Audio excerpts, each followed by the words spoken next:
Vamos lá, galera.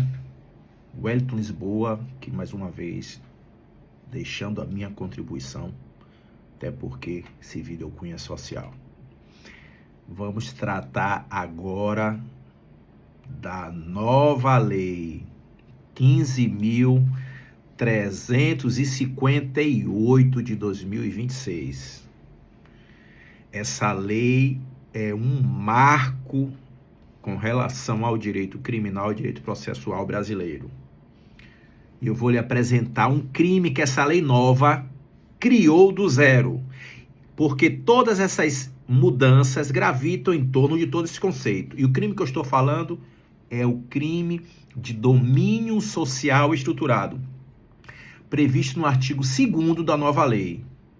Comete esse crime o integrante de organização criminosa ultraviolenta, grupo paramilitar ou milícia privada, que praticar certas condutas como impor controle territorial mediante violência ou grave ameaça, usar explosivos, produtos químicos, agente contra a população, bloquear operações policiais com barricadas ou incêndios, atacar instituições prisionais, sabotar hospitais, estrutura de energia, internet, etc.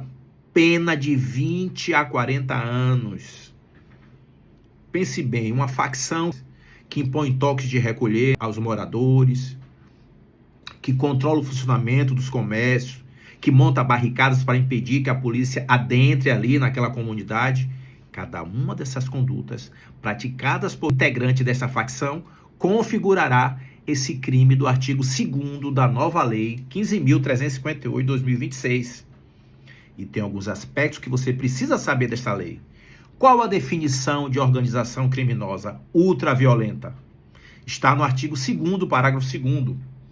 O agrupamento de 3 ou mais pessoas que empregue violência ou grave ameaça para impor o controle territorial ou social. E uma vez que estamos devidamente apresentados a esse conceito da nova lei, precisamos observar as alterações desses 8 diplomas e vamos começar pelo Código Penal. Mudança número 1. O artigo 91A ganha um parágrafo 5º que trata do confisco de instrumentos do crime. É a regra geral do confisco alargado. E o que é esse confisco alargado, professor Lisboa? Bom, a regra geral do confisco alargado exige que o instrumento represente um perigo à segurança das pessoas ou sério risco de ser utilizado em novos crimes. Com a lei nova, quando o crime for praticado por organizações criminosas ou milícia, o confisco será obrigatório, não precisará mais dos requisitos especiais. Mudança número 2. O artigo 92, inciso 4º do Código Penal e 2 parágrafos relacionados especificamente ao crime de receptação. No inciso 4º, ele prevê a suspensão pelo prazo de 180 dias da eficácia da inscrição do CNPJ de um estabelecimento que esteja envolvido na prática desses crimes. Estabelecimento que permitiu, que facilitou ou que ocultou a prática da receptação. E em caso de reincidência, o parágrafo 3º determina que a empresa será declarada inidônea e terá sua inscrição e o CNPJ declarado inapto. Parágrafo 4º impõe ao administrador diretamente responsável a proibição de exercer o comércio pelo prazo mínimo de 5 anos. 2 mudanças na parte geral relacionada à lei penal. Artigo 121 ganhou o parágrafo 2º-B para homicídio doloso praticado por integrantes de organização criminosa ultraviolenta, grupo paramilitar ou milícia privada. Essas qualificadoras comuns do parágrafo 2º do artigo 121 possuem penas de 12 a 30 anos de reclusão. A essa qualificadora da lei em específica, do artigo 121, parágrafo 2º, D, possui pena de 20 a 40 anos de reclusão. Mudança número 4. O artigo 129 recebe duas adições. O artigo 3º-A, que estabelece que a lesão corporal seguida de morte, quando praticada no contexto de organização criminosa ultraviolenta, passará a ter uma pena de 20 a 40 anos de reclusão.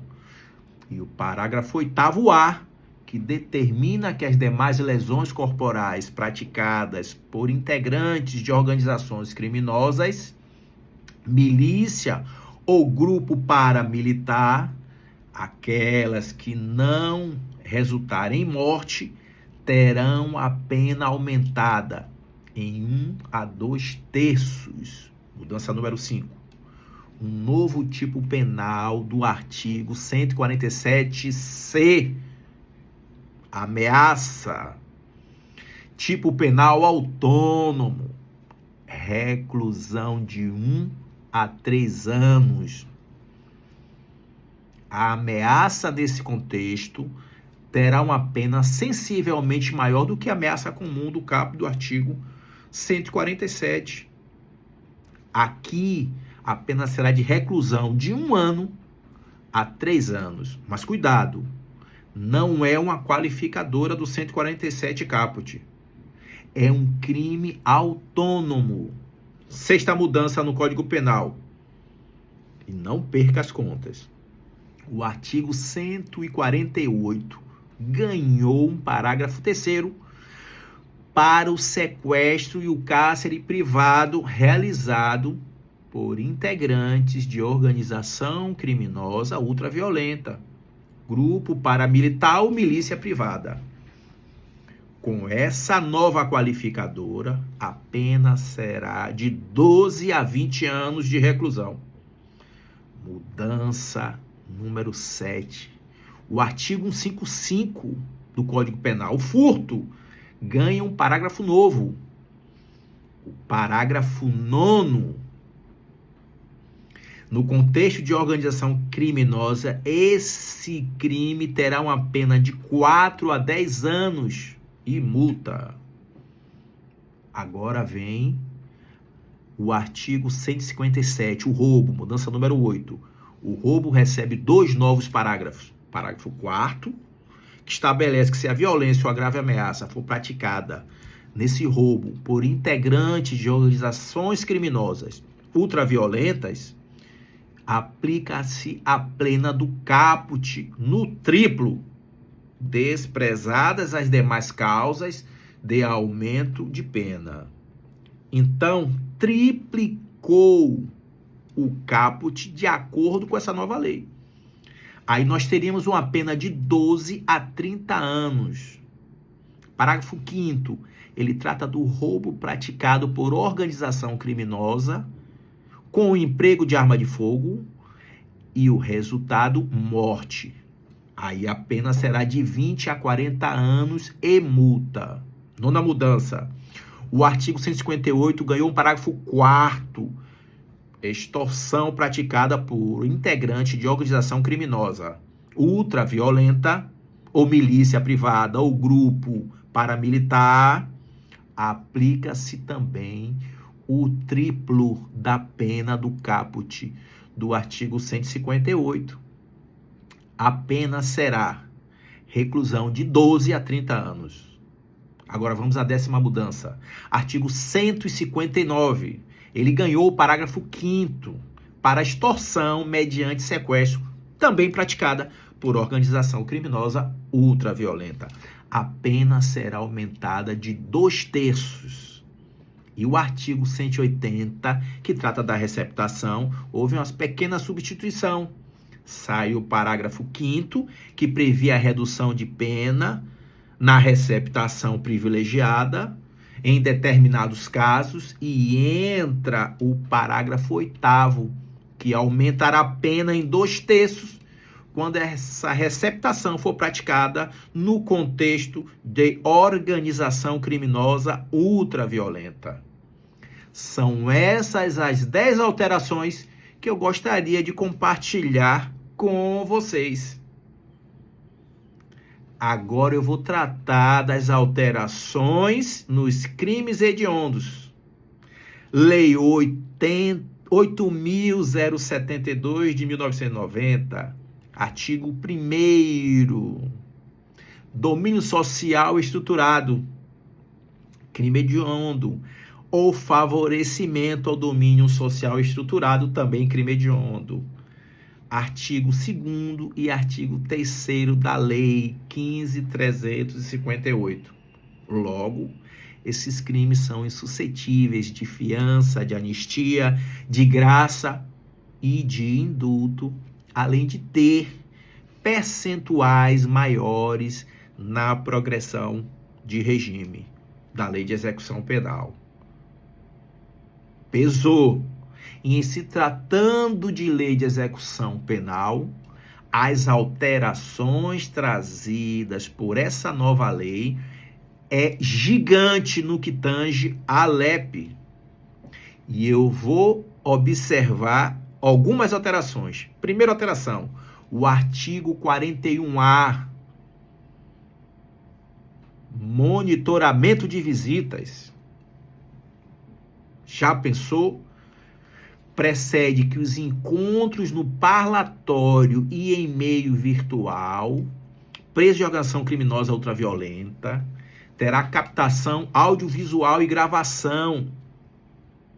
Serão monitorados por captação audiovisual e por gravação. Esse monitoramento poderá ser requerido pelo delegado de polícia, pelo Ministério Público e pela própria administração penitenciária.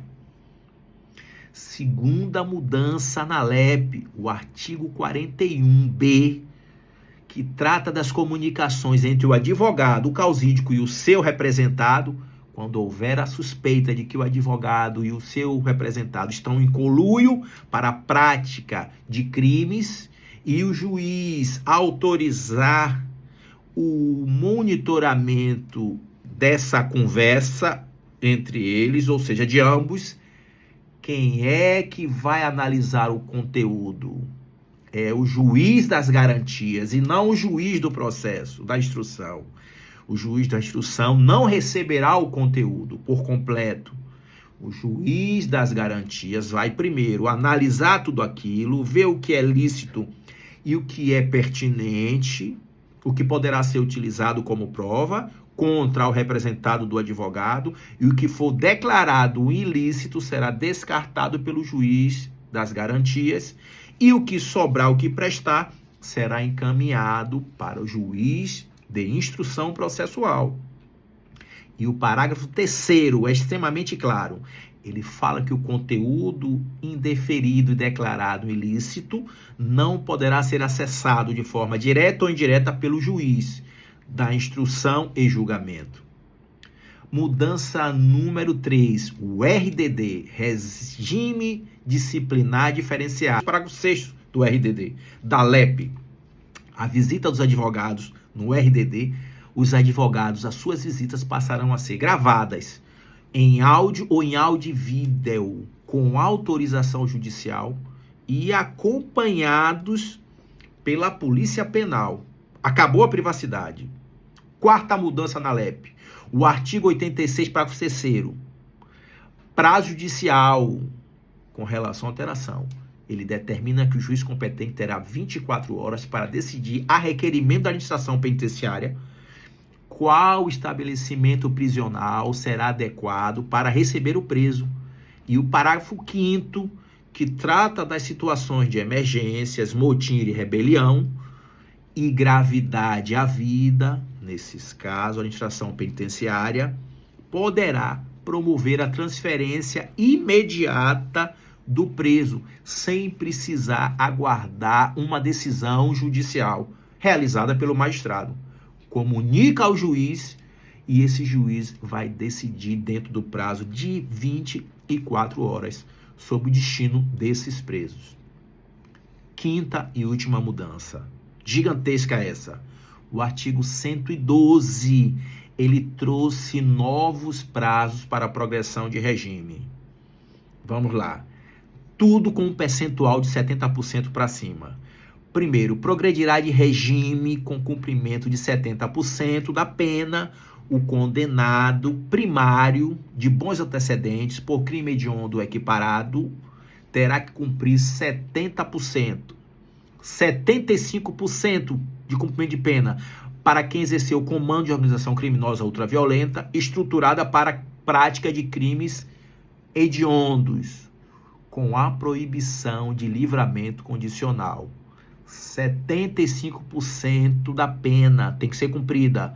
O condenado por feminicídio, se primário, também proibido o livramento condicional.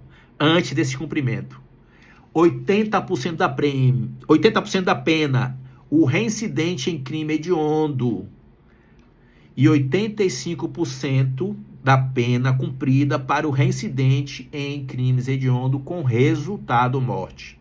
Vedado. Só haverá o livramento condicional para essas pessoas se cumprirem a partir de 70, 75, 80, 85% da pena. A lei apertou. O artigo 3º-B, parágrafo 1º da audiência de custódia. Quando houver prisão em flagrante ou prisão em decorrência do cumprimento de mandado de prisão provisória, ou prisão temporária, ou prisão preventiva, o preso será levado ao juiz competente para a audiência de custódia, por videoconferência. É a regra, será a regra. Com a presença do MP, da Defensoria Pública ou na companhia do advogado. Segunda mudança. Artigo 310, que trata da audiência de custódia também. Olha a regra. A audiência de custódia passou a ser a regra a ser realizada por videoconferência. O que era exceção. De modo que a presença física do preso só acontecerá em situações excepcionais por meio de força maior e por justificativa do juiz. Essa audiência presencial de custódia passou a ser vedada se o ato for demasiadamente custoso ou houver sério risco à segurança. O parágrafo 9º, ele garante ao preso a entrevista prévia individual com seu advogado. Tranquilo. Perfeito aí. Mas por videoconferência ou um outro meio de comunicação, o que assegurará ao preso a sua privacidade na sala de videoconferência para com seu advogado, o seu causídico. Bom. Parágrafo 10º. Preso sozinho na sala de videoconferência. Tranquilo. O 11. Falha técnica do tribunal. Se houver falha técnica, essa audiência deverá ser repetida integralmente, sem nenhum ato incompleto.